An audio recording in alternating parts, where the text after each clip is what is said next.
दोस्तों, ये कहने की भी बात नहीं है और याद दिलाने की भी बात नहीं है कि आईपीएल 2024 एक से बढ़कर एक मैच पेश कर रहा है, जहां पर टीमें हर रोज थ्रिलिंग मूवमेंट लेके आ रही है।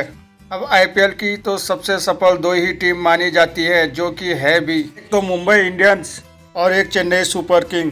दोनों ही 5 आईपीएल ट्रॉफी जीत चुकी है। एक को जिताया महेंद्र सिंह धोनी ने, एक को जिताया रोहित शर्मा ने। रोहित ने तो ये कारनामा 2020 में ही कर दिखाया था और महेंद्र सिंह धोनी ने ये अपनी कप्तानी में पिछले साल 2023 में किया था। माही भाई ने अपनी कप्तानी में 2023 में सीएसके को 5वीं बार चैंपियन बनाया था।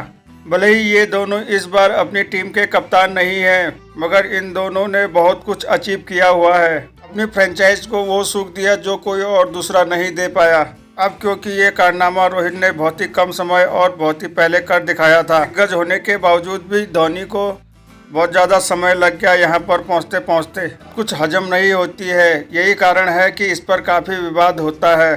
कोई कहता है कि रोहित महान कप्तान है, तो कोई कहता है कि धोनी जैसी किसकी शान है। अब देखा जाए तो धोनी के ऑरा के सामने कौन ही टिकता है, लेकिन आंकड़े रोहित के भी किसी करिश्मे से कम नहीं हैं, जो कि ये चीख चीख के बयां करते हैं कि कप्तानी तो रोहित की ही दमदार है। लेकिन ज़्यादा आगे कौन है ये जानना है तो ये वीडियो को पूरा ज़रूर देखेगा। लेकिन बात यहाँ पर आईपीएल की हो रही है एक क्रिकेट फैन के नज़रिए से। बात यहाँ पर न्यूट्रल ही होगी, नाम पर नहीं, फैन बेस पर नहीं, जो सच है वही पेश करेगा। तो चलो शुरू करते हैं दो कंट्रोवर्शियल डिबेट। बात करते हैं इन दोनों खिलाड़ियों का अपने टीम से जुड़ने का। तो महेंद्र सिंह धोनी 2008 से ही अपने टीम चेन्नई सुपर किंग से जुड़े रहे। वहीं रोहित शर्मा के करियर की शुरुआत हुई डेक्कन चार्जर से। रोहित मुंबई का हिस्सा बने 2011 में। माही जब सीएसके से जुड़े तब से ही कप्तानी उनकी हो गई और 2008 के ये सबसे महंगे खिलाड़ी भी थे। अगर रोहित की बात करें तो उन पे कप्तानी किसी बम ब्लास्ट की तरह डाली गई, वैसे ही जैसे किसी शादी के मंडप में कोई दूल्हा इतराज कर दे और उसके भाई को जबरदस्ती बिठाना पड़ जाए। 2013 में रिकी पॉन्टिंग ने मुंबई की कप्तानी छोड़ी और रोहित शर्मा को 2013 में एमआई की कप्तानी मिल गई, जहां सचिन तेंदुलकर, रिकी पॉन्टिंग, लसित मलिंगा जैसे कितने ही दिग्गज स्टार थे। शादी देखने आए एक बाराती को सीधा ही दुल्हा बना दिया गया। उसने हाथ थामा एक ऐसी लड़की का जो 5 साल से ट्रॉफी जीतने के इंतजार में थी कि कोई आएगा और उसको ट्रॉफी जिता के लेके जाएगा। यहाँ मुंबई केवल 3 ही मैच जीती थी और प्लेऑफ में पहुंचने के ना के बराबर चांस थे, मगर यहाँ से रोहित ने जिस तरह से चीज़ें सुधारी वो काबिले तारीफ था। 2008 से 2012 तक मुंबई ने कुछ नहीं जीता था। सचिन और पॉन्टिंग जैसे कप्तान होने के बावजूद भी अभी तक कोई खुशी इनके हाथ नहीं लगी थी। ठंडी पड़ रही टीम को लेकर 20 सीजन चल पड़े रोहित, और उनके सामने थी आईपीएल की सबसे सफल टीम चेन्नई सुपर किंग। फिर क्या था, एक ठीक ठाक स्कोर होने के बावजूद भी चेन्नई को धराशायी कर दिया और अपना पहला आईपीएल ट्रॉफी भी जीता। यहाँ पर रोहित की एक तेज तर्रार कप्तानी की बहुत तारीफ हुई। और तो और मुंबई इसी साल चैंपियंस लीग की ट्रॉफी भी जीता। दूसरी तरफ महेंद्र सिंह धोनी क्लास के उस बच्चे की तरह थे जो हमेशा टॉप करते, टॉप नहीं कर पाते तो हमेशा सेकंड तब भी आते। पहला सीजन आईपीएल का चेन्नई फाइनल में गई और लगभग जीत भी चुकी थी। 2009 में प्लेऑफ में पहुंचे, 2010 और 11 में फाइनल जीते। नहीं, 2010 की चैंपियंस लीग ट्रॉफी भी जिताई। 2012 में भी फाइनल तक पहुंचे, मगर फाइनल में गंभीर की केकेआर ने उन्हें हार थमा दी। 2013 में रोहित की कप्तानी ने इसके को चारों खाने चित कर दिए। पहले 6 सीजन चेन्नई ही छाई हुई थी और 5 बार फाइनल तक पहुंचे। यहाँ तक माही के पास हिटमैन से ज़्यादा समय था।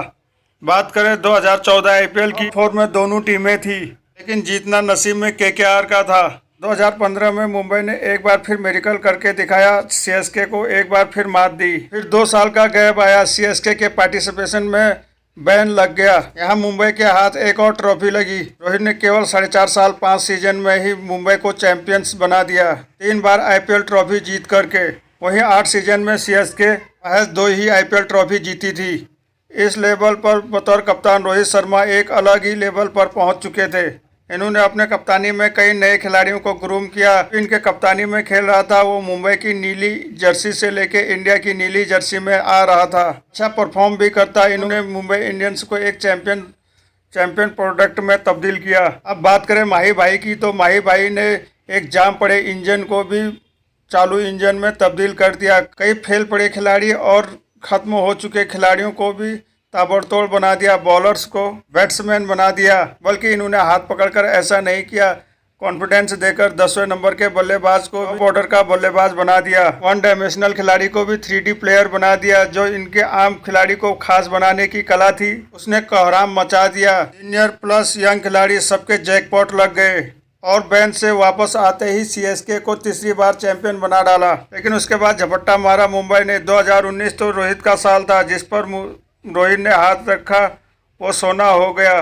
2019 में आईपीएल जीतना हो या 2020 में दिल्ली को पटखनी देनी हो। आज 8 सीजन में 5 आईपीएल ट्रॉफी जीत गए रोहित, और इस मुकाम तक पहुंचने में 3 साल और लग गए माही भाई को। पिछले साल 2023 में आईपीएल ट्रॉफी जीत करके इंडियंस की बराबरी की माही भाई ने।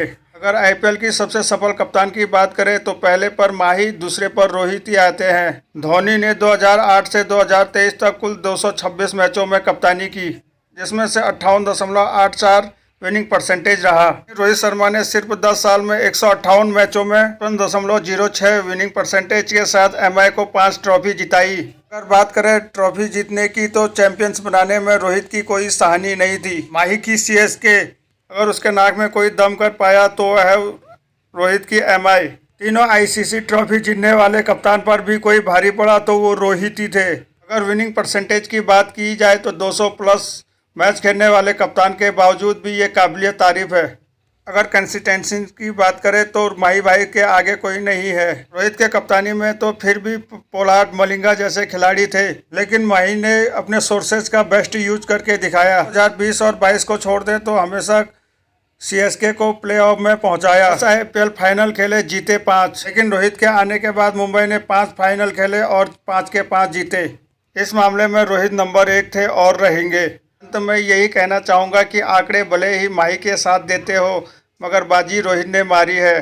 तो फ्रेंड्स, इस वीडियो को यहीं पर ख़त्म करते हैं। फ्रेंड्स, आप अगर अपनी कुछ ओपिनियन देना चाहते हैं तो नीचे कमेंट्स बॉक्स खुला हुआ है, आप उधर जाकर अपना ओपिनियन दे सकते हैं। तब तक के लिए ओके बाय फ्रेंड्स, फिर हाजिर होंगे एक नए वीडियो के साथ में।